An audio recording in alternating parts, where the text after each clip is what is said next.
Olá, queridos, boa noite, tudo bem com vocês? Sejam bem-vindos. Boa noite, professora. Boa noite, Elaine. Boa noite, professora. Oi, Joyce, boa noite. Tudo bem? Tudo bom, querida, e você? Tudo bem, graças a Deus. Gente, estão me ouvindo bem? O slide está aparecendo? Oi, Antônio, boa noite. Boa noite. Valeu. O slide está aí, tá ok? Sim, ok. Tá ok. Perfeito. Amores, semana passada a gente não teve encontro porque foi um feriado, né? Mas isso iria impactar no nosso cronograma. Tá apertado, tá bem apertado. Então, o que aconteceu? Eu gravei a aula da semana passada com o pessoal da manhã e disponibilizei para vocês no respectivo encontro 9, tá bom? Então, a aula da unidade 3.1, 3.3 fala sobre as políticas públicas, os direitos humanos aqui no Brasil, as instituições que protegem os direitos humanos aqui no Brasil e os meios processuais para podermos fazer valer esses direitos. Tá? Então, essa aula de 3.3, vocês vão ter que assistir gravada, tá certo? Para que a gente não perca aí, consiga terminar o semestre com todas as aulas dadas. Tudo bem? Combinado? Sim. Sim, combinado. Certo. É conteúdo de prova, tá bom? Todas as aulas da unidade 3 e 4 serão conteúdo de prova, tá bom? Então, o material tá lá, disponível para vocês assistirem. Qualquer dúvida, creio que não vai haver, porque é bem tranquila a unidade. Então, mas qualquer dúvida, vocês tragam para mim na próxima aula, para que a gente possa aí discutir. Queridos, a unidade 3... a unidade 4, perdão, a unidade 3 trouxe para nós a questão dos tratados e das instituições aí que protegem os direitos humanos. A unidade 4, ela vem trazer para nós uma série de temas relacionados com direitos humanos. Então, nesse primeiro encontro da unidade 4.1, nós vamos falar sobre transdisciplinaridade. Nos outros seguintes, nós vamos falar um pouquinho aí sobre acesso à justiça, tá? E outros assuntos correlatos. Na realidade, a pretensão dessa unidade, da 4.1, é trazer aí 5 temas relacionados aos direitos humanos. O que é transdisciplinariedade? Direitos humanos é uma disciplina, tá? E ela vai além dela mesma, porque ela envolve várias outras áreas. Então, ela envolve a área de políticas públicas, que é uma área das ciências políticas, ela envolve a área da cidadania, ela envolve a área da democracia, envolve a área aí da cultura e da formação jurídica. Então, aqui, essa unidade pretende trazer para vocês esses 5 temas, né, os direitos humanos sob essas perspectivas. Não vamos esgotar. A gente só quer demonstrar, pretendemos demonstrar o quanto os direitos humanos está correlato a essas temáticas. Tá? Então, não vamos esgotar o tema, não. É somente ter uma breve noção da necessidade dos direitos humanos nessas áreas, certo? Tem inúmeros temas relacionados, uma infinitude aí de temas relacionados a direitos humanos, tá? Mas não temos como esgotá-los, né? Nós podemos falar, tem direitos humanos em empresa, inclusive temos uma lei sobre isso, direitos humanos e direito de trabalho, direitos humanos e saúde pública, podemos falar aí direitos humanos e direito penal, né? Direitos humanos e direito processual. Então, tem várias, mas aqui a gente vai tratar somente de algumas, certo? A começar pela questão dos direitos humanos e políticas públicas. O que são políticas públicas? Toda vez que eu tenho alguma atividade do Estado, alguma ação, né, decisões, leis aí no sentido de realizar concretizar, fazer valer na real, na sociedade, um direito, eu chamo isso de política pública. Então, política pública é todo o conjunto de ação do Estado, ação, normas, atos do Estado, que visa aí a concretização de direitos fundamentais. São programas desenvolvidos, são leis implementadas, são ações, são decisões que o poder público toma para concretizar um direito fundamental. E o que é concretização do direito, de um direito fundamental? É fazer ele se realizar, sair do papel e acontecer na nossa vida, na nossa sociedade. Então, trouxe o conceito aí para vocês. Políticas públicas são conjuntos de programas, ações e decisões tomadas pelo governo nacional, estadual ou municipal, com a participação direta ou indireta de entes públicos ou privados, que visam assegurar determinado direito de cidadania, direitos fundamentais, para vários grupos de sociedade ou para determinado segmento social, cultural, étnico ou econômico. A política pública não precisa ser exclusividade do poder público. O poder público pode atuar aí em conjunto com outras entidades públicas, né, autarquias, por exemplo, empresas públicas ou entidades ou instituições privadas, empresas, ONGs, tá? Mas quando eu estou em parceria para fazer realizar um direito fundamental, eu chamo essa ação de política pública, certo? E aí, eu tenho uma parcela de direitos que estão previstos na nossa Constituição como fundamentais, que possuem a chamada eficácia limitada. Então, são direitos fundamentais, são normas fundamentais de eficácia limitada. O que é isso? São direitos que estão previstos na Constituição, mas que eles não se realizam por si só. Para que eles se concretizem, para que eu possa gozar, usar, dispor desse direito, eu preciso de uma ação positiva do Estado.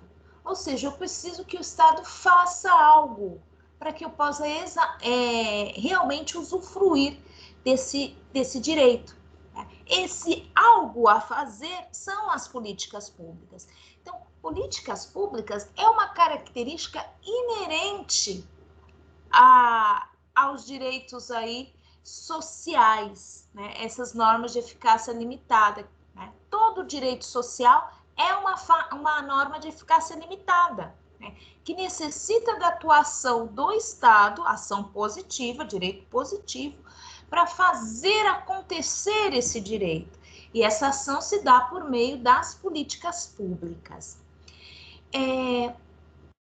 Veja, é assim que se estrutura a Constituição, é assim que ela se realiza. Existem os direitos individuais, que ficam muito fácil de se usar, de se realizar, porque trata-se de direitos de liberdades individuais, que simplesmente exige a omissão do Estado, a negativa, né? Ele não intervém na nossa liberdade, e os direitos sociais, que exigem a prestação positiva. Porém, existem aí muita desculpinha de governante dizendo que não tem dinheiro para fazer, né? E eles costumam aí, o poder público acaba se furtando, não realizando aqueles direitos que estão previstos na nossa Constituição como fundamentais. Então, existe algo no direito que nós chamamos de mínimo existencial. E os direitos fundamentais dizem exatamente respeito a esse mínimo existencial, né? Então, esse mínimo diz respeito àquilo que é necessário para que uma pessoa tenha assegurado a sua sobrevivência e uma vida digna. É o mínimo para que a dignidade e a sobrevivência seja assegurada a essa pessoa. Não tem menos que isso, né? Isso já é a base de uma vida plena, tá? Já é o mínimo, não tem como fazer menos que isso. No mínimo é isso que o Estado deve fazer. Para existir, com dignidade, óbvio, né? Você precisa desse mínimo, por isso chamado mínimo existencial. Então, veja, esse mínimo existencial, ele diz respeito àquele conjunto de direitos fundamentais que são necessários à sobrevivência e à dignidade da pessoa humana. Então, todos os direitos fundamentais dizem respeito a esse mínimo existencial, principalmente os direitos sociais, principalmente esses direitos. Tá? Junto com esse mínimo existencial, que anda de mãozinha dada, existe o princípio da proibição do retrocesso social. Inclusive, que é um princípio que eu já falei para vocês, quando falamos lá da denúncia de tratado de direitos humanos, que o Brasil aí, ele não faz denúncia desses tratados. O que é uma denúncia? É quando o país se retira do tratado. O Brasil não se retira de tratado de direitos humanos, justamente porque é um retrocesso social. E nós temos esse princípio constitucional que veda o retrocesso social, ou seja, aquilo que foi dado ao povo não pode mais ser tirado, né? Já pertence a ele. Né? Uma vez que o Estado já pactuou, já garantiu constitucionalmente, aquilo não vai mais sair do conjunto de direitos fundamentais, já pertence à população, é inerente à população, e o Estado vai ter que continuar garantindo aquele direito. Por isso que é proibição ao retrocesso social. Quando você tira um direito social do povo, da população, você está dando um passo atrás. E não é isso que pretendemos. Nós pretendemos sempre ir além. Um exemplo atualíssimo de retrocesso social que não vingou, tá? E aí sem questão, sem tomar apologia partidária nenhuma, foi o projeto de medida provisória, foi a medida provisória, deve ser 845, salvo não me engano, da carteira verde amarela. Por que ela é uma medida de retrocesso social? Porque ela visa, em essência, ela diferencia os trabalhadores por idade. Aqueles trabalhadores com a faixa etária X, salvo me engano, 18 a 30, não me lembro mais, não tenho certeza, tá? Eles vão ter menos direitos do que os demais trabalhadores. Essa é uma forma de retrocesso social. Você não está tirando, você só está colocando em proporção diferente. E os direitos fundamentais não podem ser modificados para piorar, somente para melhorar. No caso dos direitos ali em questão, não foram direitos fundamentais, mas foram direito trabalhista da CLT. Mas mesmo assim seria um retrocesso social, porque nós alcançamos os direitos sociais trabalhistas. Então não podemos tirar isso da sociedade, certo? Tanto é que não passou no Congresso e a medida provisória perdeu a validade. Na verdade, não perdeu a validade. Um dia antes dela morrer, perder a validade, ela foi revogada pelo próprio presidente da República. Certo? Então, o princípio do mínimo existencial anda de mãos dadas com o princípio da proibição do retrocesso. Até aqui, meus amados, alguém gostaria de fazer alguma pergunta?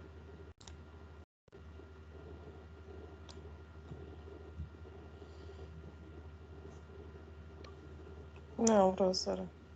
Vocês estão tão quietinhos como sempre, hein? Vou ter que conhecer vocês. Quando eu conhecer vocês pessoalmente, eu vou agitar a sala de vocês, vocês vão ver. Vamos virar aquela sala de pernas pro ar. Espero que o ano que vem estejamos juntos aí presencialmente. Vamos continuar aqui. Em compensação da existência desse direito do mínimo existencial, existe um contra-argumento do Estado.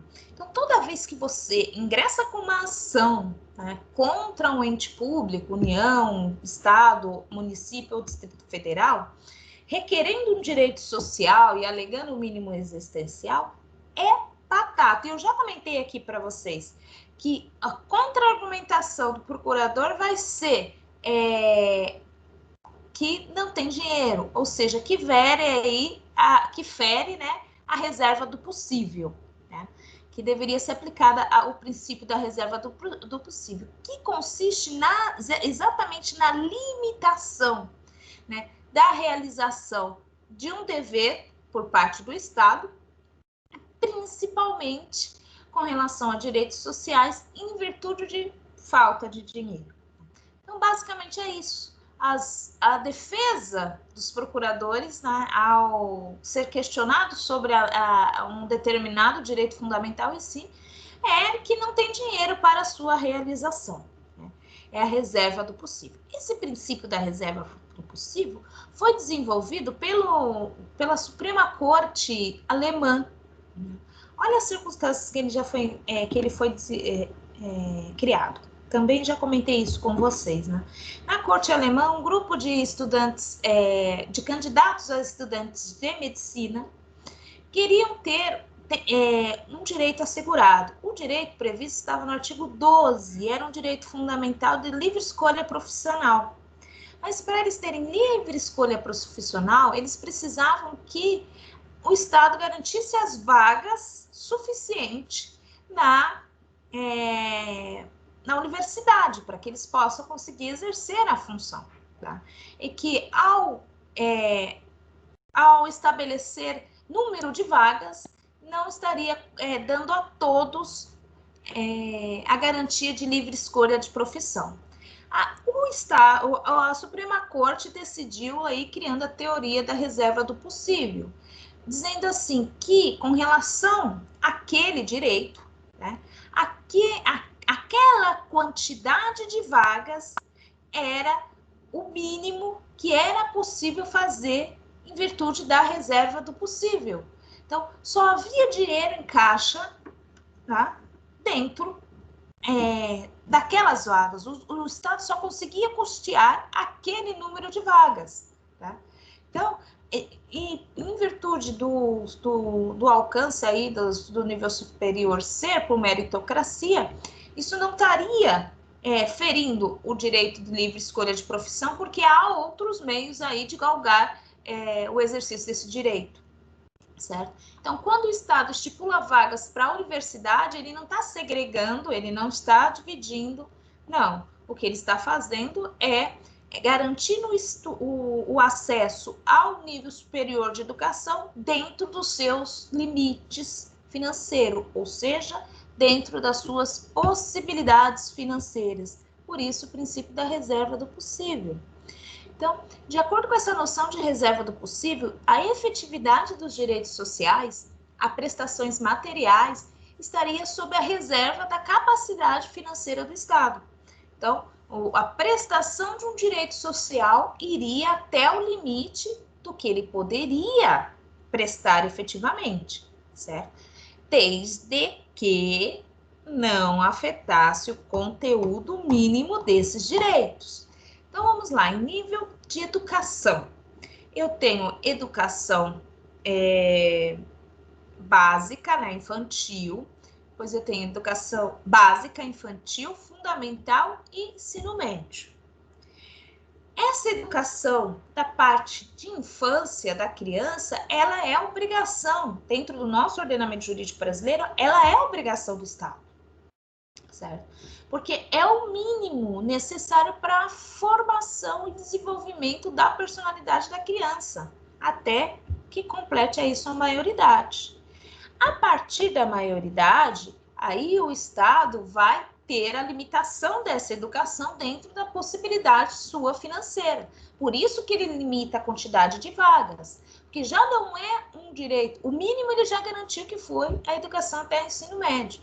Aí, do que sobrou nos cofres, ele pode garantir uma quantidade de vagas ao nível superior. Por isso que é por meritocracia, por isso que se presta vestibular, porque aí quem está mais capacitado, mais empenhado, mais qualificado, é que terá acesso a essas vagas, certo? No entanto, veja, né? A reserva do possível não pode ser utilizado como critério para limitar a aplicabilidade imediata dos direitos prestacionais. Ou seja, não cabe o magistrado ele verificar se tem a capacidade financeira ou não do Estado em prestar ou não aquele direito. O que cabe ao magistrado é analisar a constitucionalidade da omissão. Né? Quando o Estado fornece 100 vagas ao invés de 200 vagas no nível superior, é inconstitucional? Não, porque está dentro da reserva do possível. Se quando o Estado oferece lá no ensino fundamental 100 vagas no município, vamos colocar no município, vai, sendo que eu tenho 300 crianças, é inconstitucional? É, porque é o mínimo do direito para todos. Se você segregar aquelas 200 crianças, elas não vão ter direito nenhum, certo? Diferente daquela pessoa que está no nível superior, ela já teve o direito, pelo menos teve, que é o direito à educação básica. Então, por isso que, no mínimo, eu não posso retirar, usar aí como pretexto a situação financeira. Não, jamais. Então, mesmo que a alegação tenha fundamento, realmente não tem dinheiro, tá difícil, tem escassez orçamentária, a reserva do possível não pode ser usada para relativizar a garantia de direitos. Tá? Ou seja, o que é a relativização da garantia de direitos? Garantir para uns e não garantir para outros, no seu conteúdo mínimo. Eu não posso dar o mínimo de educação para parte das crianças e para outra parte não. O mínimo é para todos. No nível superior, eu já garanti o mínimo. Agora eu estou tipo um plus, a mais. Mas esse a mais só posso fazer dentro da reserva do possível. O ministro Celso Mello, ele fez um voto em um recurso extraordinário e eu gostaria de lê-lo aqui para vocês. Ó, não se mostrará lícito, ou seja, não é correto, né? Ou é ilegal, no entanto, ao poder público, mediante indevida manipulação de sua atividade financeira e político-administrativa, criar obstáculo artificial que revele o ilegítimo, arbitrário e censurável propósito de fraudar, frustrar ou inviabilizar estabelecimento e a preservação em favor de pessoas e dos cidadãos de condições mínimas de existência.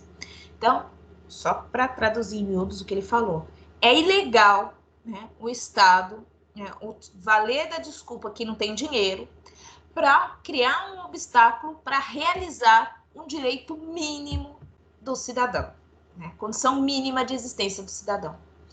A cláusula da reserva do possível, ressalvada a ocorrência de justo motivo, não pode ser invocada pelo Estado com a finalidade de exonerar-se do cumprimento de suas obrigações constitucionais, notadamente quando dessa conduta governamental negativa puder resultar na nulificação ou até mesmo a aniquilação dos direitos constitucionais impregnados de um sentido de essência da fundamentalidade. Trocando em miúdos novamente, quer dizer que a reserva do possível não pode ser invocada com a finalidade aí de se eximir, né, do Estado se eximir das suas obrigações e correndo o risco de aniquilar, anular, de não ter nenhuma realização do direito fundamental para aquela pessoa. Tá? Então, isso foi uma decisão de um recurso extraordinário, onde fala aí agora, deixou bem claro a questão do mínimo existencial e da reserva do possível. Toda vez que ocorrer esse conflito na realização de políticas públicas de direitos humanos, e esse conflito foi judicializado, ou seja, foi levado ao Poder Judiciário, cabe ao juiz verificar a constitucionalidade ali do que está sendo omitido. Se aquilo que o Estado não quer fazer é o mínimo, ele vai ser obrigado a fazer. Agora, se aquilo que ele não quer fazer porque não tem dinheiro vai além do mínimo, é algo a mais, porque o mínimo ele já garantiu, aí o juiz vai verificar que a conduta é constitucional, certo? Veja que, a partir dessa discussão de direitos sociais, né, de segunda dimensão, nós tivemos a criação de vários organismos internacionais, e um dos mais importantes criados foi a OIT, ou OIT, como alguns costumam falar, independente da nomenclatura, né? Organização Internacional do Trabalho, que foi formada, né, que foi criada aí pelo Tratado de Versalhes de 1919, né, e que versa sua Constituição. Se alguma nação não dotar de condições humanas de trabalho, esta omissão constitui um obstáculo aos esforços de outras nações que desejam melhorar as condições dos trabalhadores de seus próprios países. Então, o direito ao trabalho é um direito social e é necessário aí políticas públicas para garantir o direito ao trabalho digno. Quando nações aí colocam obstáculos, né, para outras nações, para a realização, quando nações se omitem, né, ou seja, não garante esse direito, acaba criando obstáculo para outras nações para a realização desse direito. Por quê? Se um Estado ele não dá emprego, né, ele não possui uma política pública de emprego, né, o que acontece com aquela pessoa que está ali naquele país? Ele vai sair daquele país e vai migrar para outro e vai acabar impactando em outro país que também talvez vai ter elevado seu nível de desemprego, e talvez aquele outro país que esteja engajado na questão de garantia de trabalho, ele não consiga realizar justamente porque aquele anteriormente foi omisso. Então, por isso que deveria ser, pensar em direito social, em políticas públicas de trabalho, deveria ser algo global, justamente para garantir a todo povo, a toda nação, aí, um trabalho digno, em condições dignas. Tanto é que surgiu aí um dos mais importantes instrumentos de direitos sociais, que é o Pacto Internacional de Direitos Econômicos, Sociais e Culturais, que nós também já vimos aqui nas nossas aulas, o chamado PIDESC, que surgiu na Assembleia Geral da ONU em 66. O que o Pacto Internacional ele vem trazer? Ele é um acordo, pacto, né, com vários países, né, que diz que esses países devem trabalhar para a concessão de direitos econômicos, sociais e culturais para pessoas físicas, para os seus nacionais, incluindo os direitos do trabalho, de saúde, educação e um padrão de vida adequado, digno, certo? Um mínimo que o Pacto Internacional de Direitos Econômicos, Sociais e Culturais exige aí que seja criado. Aí eu trouxe para vocês observarem um mapa de como está o Pacto Internacional do Direito Civil e Político hoje. Vejam que quase todo mundo assinou e ratificou esse pacto. Daí, nós temos aí como principais países que não assinaram, assinaram, mas não ratificaram, ou seja, não incorporaram na sua ordem jurídica interna, Estados Unidos, é óbvio, interesse econômico puramente, para que garantir direito social, sendo que isso impacta na economia. Por isso que lá é um país de liberdades, porque relega os direitos sociais a segundo plano, onde você sequer tem direito a uma saúde gratuita. Tá? Então, os Estados Unidos, ele estava na Assembleia, assinou o pacto, mas não ratificou. Cuba, a dispensar mesmo, por conta do regime. África do Sul. São os 3 principais países aí que assinaram, mas não ratificaram o Pacto Internacional. E tem alguns países aqui em cinza que eles não assinou e nem ratificou o tratado, né? Nós temos Mongólia, nós temos o Sudão, nós temos o Sudão do Sul, nós temos Saara, né? E alguns outros países pequenos da Ásia, justamente por a questão, né, da influência religiosa. certo? Mas são pouquíssimos países do globo que não ratificaram o Pacto Internacional dos Direitos Econômicos, Sociais e Culturais, né? Infelizmente, aí, os Estados Unidos, ele não é um dos mais colaboradores na questão social e nem na questão humana, tá? Por isso que um país cresce à custa da degradação da vida humana. Então, de tudo isso que eu mostrei para vocês, né, o grande obstáculo para políticas públicas, né, para a proteção dos direitos humanos sociais é a pobreza dos países, é o subdesenvolvimento. Esse é o maior obstáculo. Se o país não tem dinheiro, se o país não tem estrutura, como ele vai garantir políticas públicas aí de direitos sociais? Não tem como, da onde ele tirar essa, não tem como ele dar essa garantia, porque ele sequer consegue sobreviver, o caso do Haiti, por exemplo. Então, por essa razão, uma das metas mais importantes da comunidade internacional é a erradicação da pobreza e das epidemias que assolam as nações mais pobres. Grandes epidemias, como por exemplo o Ebola, eles surgiram nas nações africanas, nas nações mais pobres do mundo. Tá?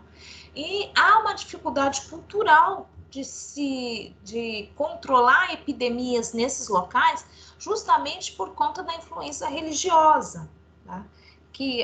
Religiosa e cultural, né? Que acaba atrapalhando a concretização aí do controle de epidemias, né? Da garantia da saúde. Mas o diálogo, né? Chegar a explicar para essa população ainda é a melhor saída do que tentar impor. Por que é a melhor saída? E eu creio que também já comentei isso com vocês. Eu dou como exemplo lá o caso específico do Ebola. Por que ele se propagou? Porque a única forma dele não se propagar é que a pessoa, quando morresse, quando fosse contaminada, ela ficasse já em quarentena. E quando ela falecesse, se ela falecesse, ela teria que ser queimada, né? Porém, ia contra as tradições daquele povo, porque naquele povo o velório lá durava uma semana. Então teria que ser uma semana velando aquele corpo, com as festas lá daqueles países. Aí o que acontecia? As pessoas pararam de informar que estavam doentes por ebola, né? E acabavam, porque queriam morrer, né, com dignidade, dentro da cultura deles, dentro da religião deles, e não informavam, para as famílias poderem enterrarem dignamente os seus mortos. O que aconteceu? A doença aí expandiu, né, em proporções aí gigantescas, até que um controle mais próximo junto à população, explicando as necessidades e arrumando uma possibilidade dos entes, das pessoas, das famílias velarem seus entes queridos, né? Então foi um diálogo, educação, e conseguiram controlar essa doença. Então, a primeira forma da gente conseguir a realização de políticas públicas consiste justamente numa das mais importantes metas das organizações internacionais, que é a erradicação da pobreza, tá? E das epidemias. Outra meta da comunidade internacional, que também é necessária, é o investimento na educação e na infraestrutura desses países subdesenvolvidos, desses países pobres, né? Que possa ir algo que possa interromper esse ciclo de subdesenvolvimento e fazer o país andar, né? Mas também que termine a dependência, acabe com a dependência econômica de outros países, né? Que é o países, as colônias e os colonizados, certo? Então, ajudar os países aí a construir, a andar, a se emancipar, a andar com as próprias pernas. Porém, é óbvio que existe, assim, uma grande demanda, grandes países lutando para conseguir alcançar esses dois objetivos, mas ainda é muito difícil, porque as mais abastadas, as mais ricas nações, né, elas não respeitam os direitos sociais, e elas não têm a mínima intenção de colaborar com a resolução aí da erradicação da pobreza nos países aí de baixo, certo? E aí o grande exemplo nosso é o exemplo dos Estados Unidos, né, com a política neoliberal deles. Certo? É um país que teria condições, mas mesmo assim não o faz. Então veja que a desigualdade econômica interna, dentro do pós-país, e internacional, gera uma grande massa de pessoas excluídas, de pobres, miseráveis, e também cria com isso trabalhadores migrantes, na maioria clandestinos. Porque veja, lembra o que está aqui que a Oiti falou? Que se um país não garante os direitos dos seus trabalhadores, ela vai também criar obstáculo para que outros países consigam garantir. Porque essa população imigrante que acaba indo para outro país de forma ilegal, né, ela impacta na economia daquele outro país, de forma que talvez aquele outro país não consiga galgar os objetivos que ela colocou para si para a realização de políticas públicas. Há um impacto. A gente passou por isso quando nós tivemos o êxodo dos venezuelanos para o Brasil. Tá? O estado de Roraima não aguentou. Ele não conseguiu suportar a demanda de imigrantes com o mínimo que ele deveria garantir, que está no artigo 5º e o artigo 6º da Constituição. Né? É óbvio que posteriormente teve auxílio aí da União e de outros estados, mas foi um período muito difícil para aquele estado de Roraima.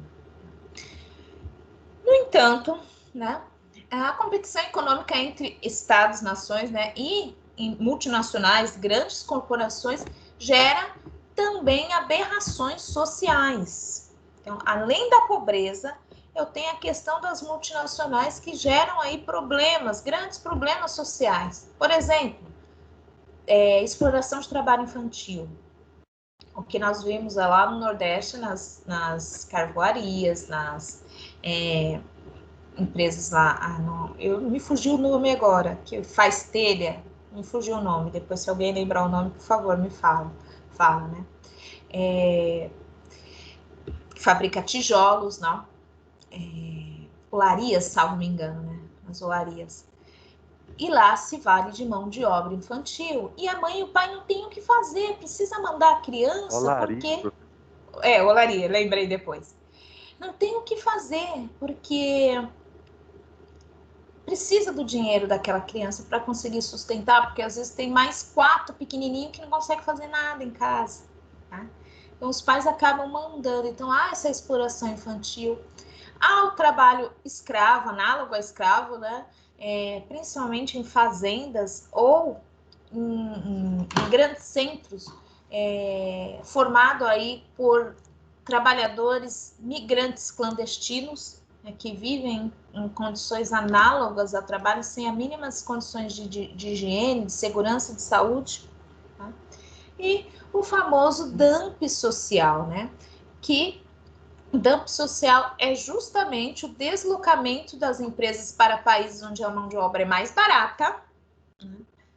E por que é mais barata? Porque lá eles pagam baixos encargos sociais e pagam baixos salários, né?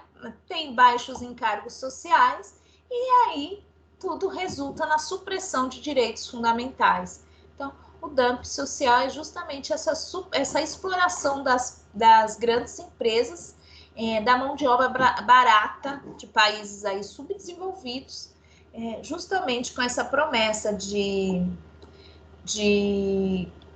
anistia ou de reduzir os encargos sociais, encargos financeiros, né, de impostos, tá? E acaba havendo uma exploração, porque esses países vão lá, conseguem produzir em grande escala, porém pagam um salário baixíssimo, né, que não equivale nem a 1%, gasto com salário não equivale nem a 1% do total do produto. Aí acabam se enriquecendo. essa exploração por conta das multinacionais, como não tem aí um investimento nos direitos sociais, né, a supressão desses direitos sociais, eu não consigo desenvolver políticas públicas nesse país. Porque a empresa, para estabelecer a empresa no país, né, o país que é muito pobre, ele abre mão de muita coisa, inclusive da necessidade de alguns direitos aos seus trabalhadores, na garantia mínima de emprego. E com isso, por não ter que garantir esses direitos, não tem políticas públicas para fazer realizar esses direitos sociais. Então, essa situação vitimiza milhares de pessoas, né?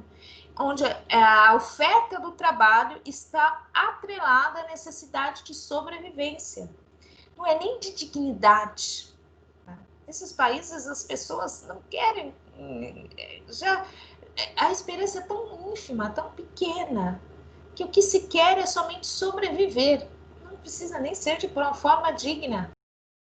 Não que eles não queiram, gostaria, mas é quando não se vê saída. Não se vê saída, que o mínimo que se pretende aí vai para um indigno, que é somente a sobrevivência. Então, nisso tudo que eu falei para vocês de direitos sociais, nós temos aí uma coisa chamada globalização. Né? E esse processo de globalização, ele tem um impacto muito grande nos direitos humanos. Dos dois lados, tanto positivamente quanto negativamente.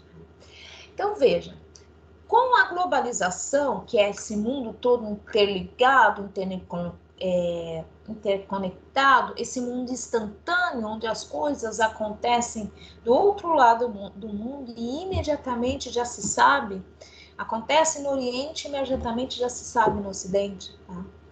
Então, esse processo de globalização, ele ajuda aí flexibilizando as relações de trabalho, né, facilitando a mobilidade de mão de obra e do capital. Então, as empresas acabam se instalando em vários países, então, ou contratando mão de obra de outros países, certo? Esse é o lado positivo. O outro lado positivo facilita na locomoção, porque hoje, graças às novas tecnologias, nós temos vários meios de transporte, inclusive adaptados às pessoas com deficiência. Então, nós temos agora uma troca imediata de informação, acesso à informação como nunca tínhamos antes por conta da internet. Né? Então, nesse quesito, a globalização ajuda, sim, na propagação de valores sociais, universais, solidariedade, né? Justamente porque acaba tendo uma interdependência econômica existente. Né? A fábrica quer produzir, mas precisa de mão de obra. O Estado tem que ter emprego, mas precisa de alguém que queira instalar. Então, há uma interdependência econômica. Então, esses seriam os aspectos positivos da globalização. Porém, há um aspecto negativo, porque as empresas querem produzir, mas lucrar cada vez mais, às custas da mitigação dos direitos sociais, ou seja, de reduzir os direitos sociais, de reduzir salário, de reduzir custos com a mão de obra. Né? Então, uma empresa prefere reduzir salário do que reduzir aí outros gastos com a própria produção do produto, né? Ou com a própria imagem da empresa, marketing da empresa, por exemplo. Tá? Ou simplesmente reduzir a sua margem do lucro para poder melhorar as condições de vida desse trabalhador. Isso não acontece. Há nitidamente uma exploração do capital, onde países como Bolívia, como Paraguai, como Uruguai, eles sofrem com a exploração da mão de obra. Alguém gostaria de falar alguma coisa? Eu vi um microfone aberto.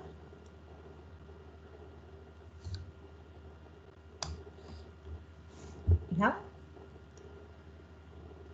Então, resumindo tudo isso que eu falei para vocês, com relação à globalização, hoje a gente não tem certeza, não consegue determinar se a globalização ela gera inclusão ou gera exclusão, porque ela tanto gera inclusão quanto gera exclusão.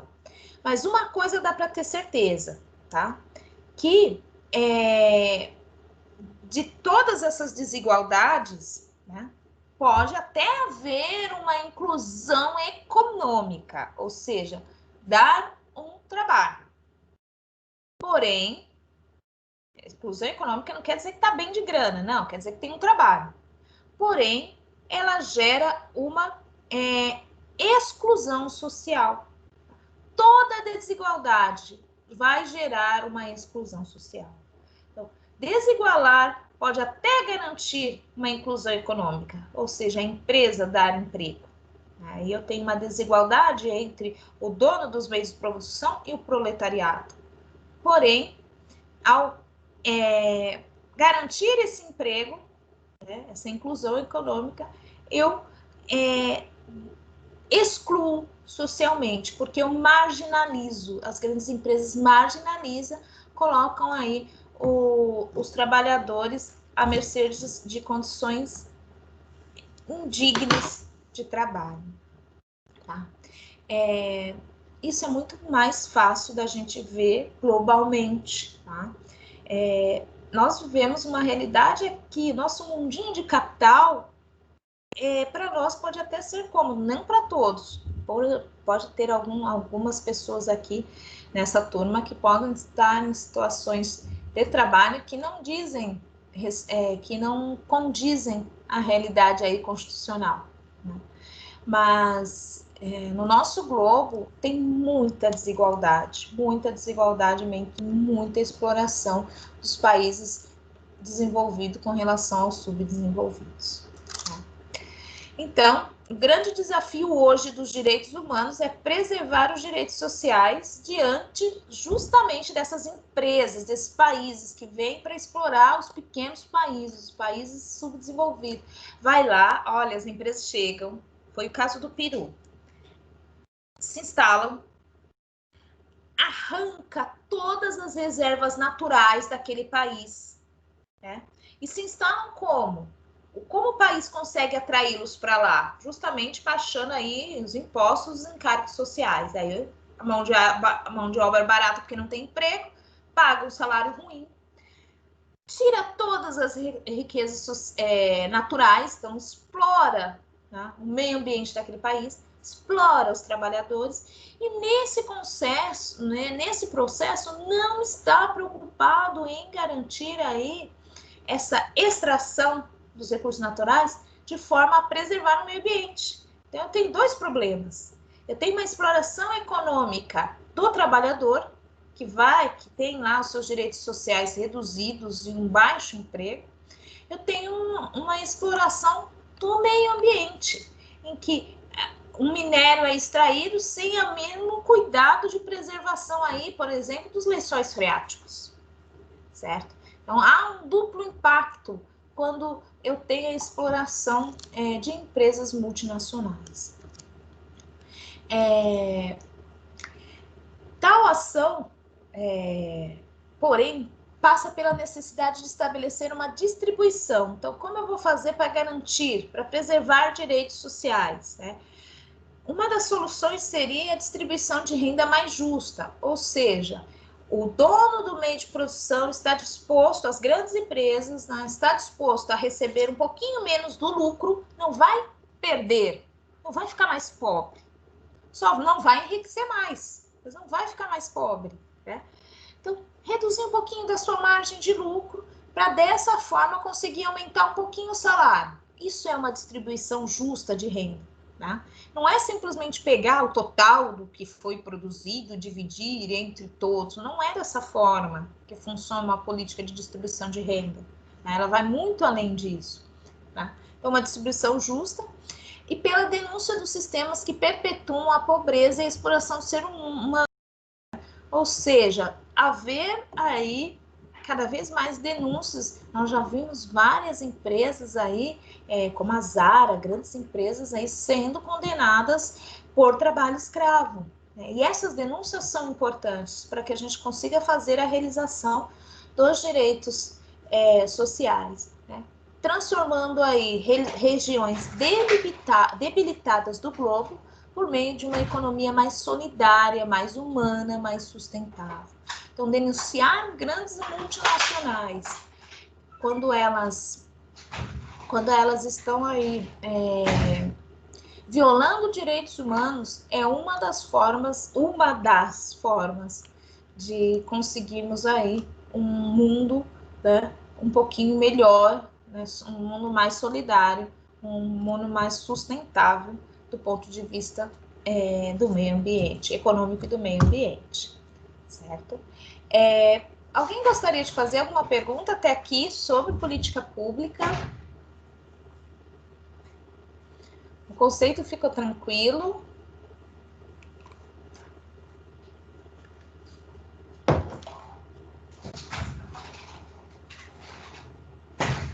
Tranquilo, queridos?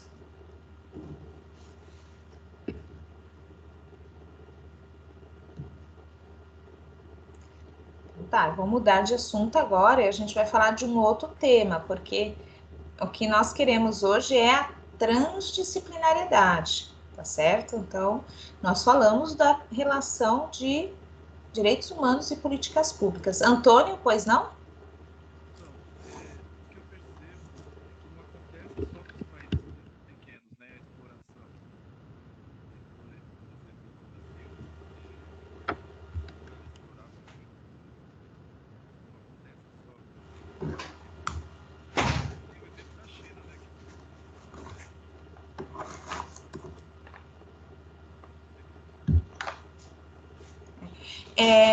Na realidade, o que a gente falou é países subdesenvolvidos, que não é necessariamente pequeno em tamanho, mas o subdesenvolvimento tem a ver com as características econômicas e sociais de cada país, entendeu? Mas não com a sua proporção geográfica. tá certo, entendi. Certo? Então, por isso que sim, tem exploração em outros países, em países grandes, né? Como o caso do Brasil. Nós temos exploração por causa do Brasil, né? Por parte no Brasil, né? De empresas que vêm aqui explorando. Mas no caso desse que eu falei para vocês do Peru, a exploração foi com a conivência do Estado. No caso do Brasil, quando nós tivemos aí vários casos de trabalho escravo, o Estado não estava sabendo, então não houve a conivência do Estado. No caso do Peru, não, houve a conivência, porque as pessoas, esse exemplo que eu falei para vocês da exploração do carvão é verdade. Então, as pessoas começaram a ficar doentes, porque o carvão começou a contaminar a água, e as pessoas ficaram doentes. Aí, quando conseguiram lá uma ONG para levar isso a juízo, nenhum juiz concedeu, né? Diz que não havia provas de que foi a empresa, né, que contaminou a água, ou que aquela doença veio advindo dessa atitude. Já faz alguns anos que isso aconteceu, né? Então, foi com a conivência estatal.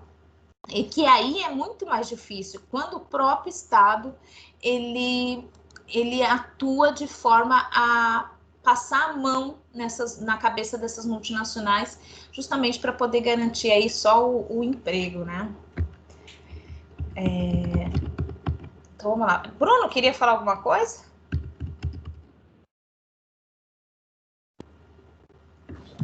Eu não, professor. Perfeito. Então, vamos lá. Próximo assunto que essa unidade traz é a questão dos direitos humanos e cidadania. Antes da gente falar de direitos humanos e cidadania, precisa diferenciar nacionalidade de cidadania, que não é a mesma coisa. Então, eu tenho a pessoa nacional e a pessoa cidadã. Nós podemos ter um nacional aqui no Brasil, um nacional que não é um cidadão, mas também podemos ter aí um cidadão que não é nacional nato, mas é naturalizado. Mas eu nunca vou ter um cidadão que não é nacional de forma alguma. Complicado isso, mas a gente... Então, o que é nacionalidade? Nacionalidade é o vínculo jurídico entre a pessoa e o estado a qual ela pertence. Esse vínculo jurídico, ele dá ao estado o dever de proteção daquele nacional. Então, ele tem que garantir os direitos fundamentais, né, os direitos constitucionais, os direitos processuais, tem que garantir a segurança, a saúde, o bem-estar dessa população. Esse é o vínculo jurídico, né? Pelo contrato social, que é o contrato social de Rousseau, né? Onde a gente, por meio do voto, elege um governo no qual nós confiamos a nossa proteção. Então, a nacionalidade é justamente esse vínculo jurídico que estabelece o dever do Estado em cuidar do seu nacional, né? E essa nacionalidade, ela pode nascer. Essa pode ser adquirida de duas formas, naturalmente ou de forma adquirida. Tá? A nacionalidade adquirida é o processo de naturalização, onde você nasceu em outro país, né, ou tem outra nacionalidade, você quer adquirir aquela nacionalidade. Isso é uma nacionalidade adquirida. A nacionalidade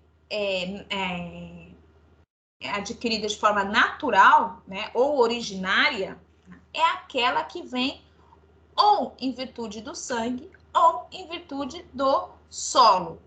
O que é isso? Que são as duas formas de aquisição originária da nacionalidade. Deixa eu só colocar uma palavrinha aqui, que é originária.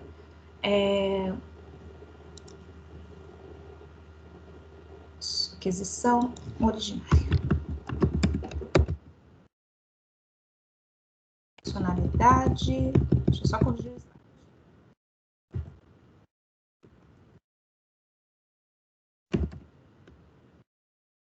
Existem duas formas de aquisição da nacionalidade originária, tá? Que é ius sanguinis e ius soli. Ius sanguinis, perdão, é quando a pessoa, ao nascer, ela adquire aquela nacionalidade em virtude da descendência, né? Então, pelo sangue, né? Porque é filho de, né? Ou é descendente de. Né? Então, como é o caso aí da Alemanha, Israel, Itália, nesse caso. Existem países que essa descendência pode ser na linha reta qualquer uma. Avô, bisavô, tataravó, desde que você consiga provar esse parentesco qualquer um. Há países, como no caso do Brasil, que limita essa descendência aos pais, aos genitores. Tá? E também há a forma de aquisição de nacionalidade originária pelo meio do solo, ou seja, porque nasceu no território daquele país.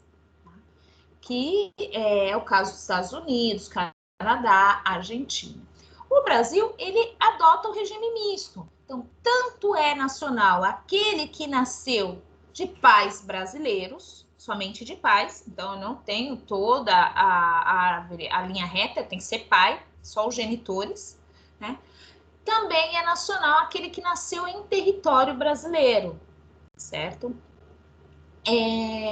Mesmo que os pais não estejam no território nacional, estejam fora, mas se são brasileiros, naturalmente, originariamente, aquela criança já tem a nacionalidade brasileira. Então, o que é uma nacionalidade originária? É aquela nacionalidade que nasce com a pessoa. Né? Ela já nasceu com aquela. Ou em virtude do solo, né, do território onde nasceu, ou em virtude do sangue, do grau de parentesco. No caso do Brasil, em virtude dos genitores serem brasileiros, certo? A nacionalidade adquirida é o processo de naturalização, onde a pessoa nasce em outro país, mas quer mudar a sua nacionalidade por opção. Então, nesse tempo, a gente já viu o que é nacionalidade e cidadania. Como eu disse para vocês, eu posso ter nacionais que não são cidadão. Por exemplo, as pessoas que estão aí reclusas, que estão cumprindo pena aí de prisão, cumprindo alguma pena. né? Quando elas estão cumprindo alguma pena, elas têm seus direitos políticos suspensos, né? E, em estrito senso, cidadania é o exercício dos seus direitos políticos. Então, por isso que eu posso ter um nacional, porém ele não vai ser um cidadão, justamente porque está com seus direitos políticos suspensos. Também tenho nacionais que não são cidadãos, no caso dos menores, dos incapazes, né? Porque não são cidadãos no estrito, porque não gozam aí dos direitos civis e políticos, certo? Então, nesse contexto, eu vou diferenciar a cidadania no sentido lato e estrito. No sentido estrito, cidadania é a qualidade, né? É o exercício dos direitos políticos, civis e políticos. Né? Direitos e deveres civis e políticos. Então, é a possibilidade de votar, de ser votado, de exercer qualquer outros direitos políticos que estão na Constituição. No sentido amplo, aí sim eu tenho a participação de várias pessoas, né, independente se gozam ou não de direitos civis e políticos. Que o que quero dizer que é a participação ativa de uma pessoa na construção do país, tá? Não só nas políticas públicas, né, mas também em buscar direitos, né, em buscar o que é melhor, né, em reivindicar algo que não está de acordo com a própria norma constitucional. Então, a cidadania é um conjunto de direitos que confere a possibilidade de participar ativamente da vida política e do governo, no sentido estrito. Porém, né, eu posso ter uma cidadania no sentido amplo, que é a convivência aí democrática, né? Integrada ao meio social, participando aí do dia a dia da sociedade. Por exemplo, um grupo de adolescentes que reivindica aula de um professor, que eles estão há mais de um mês sem aula.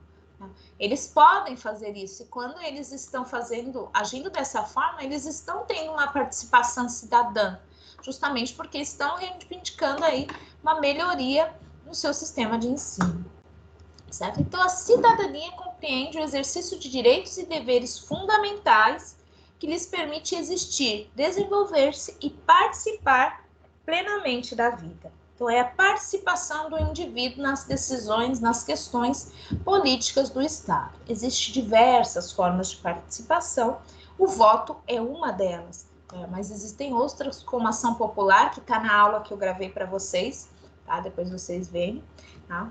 E audiências públicas, tem conselhos públicos, a participação mesmo de discussão na Câmara dos Vereadores, são todas formas de participação democrática, certo? Sobre cidadania e nacionalidade, alguma pergunta?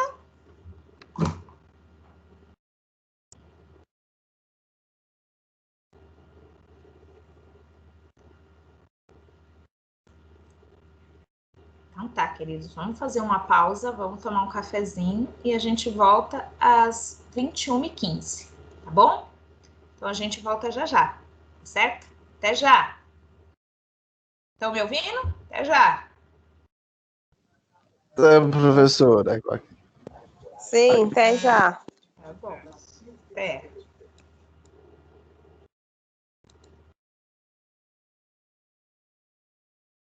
Até já, professora.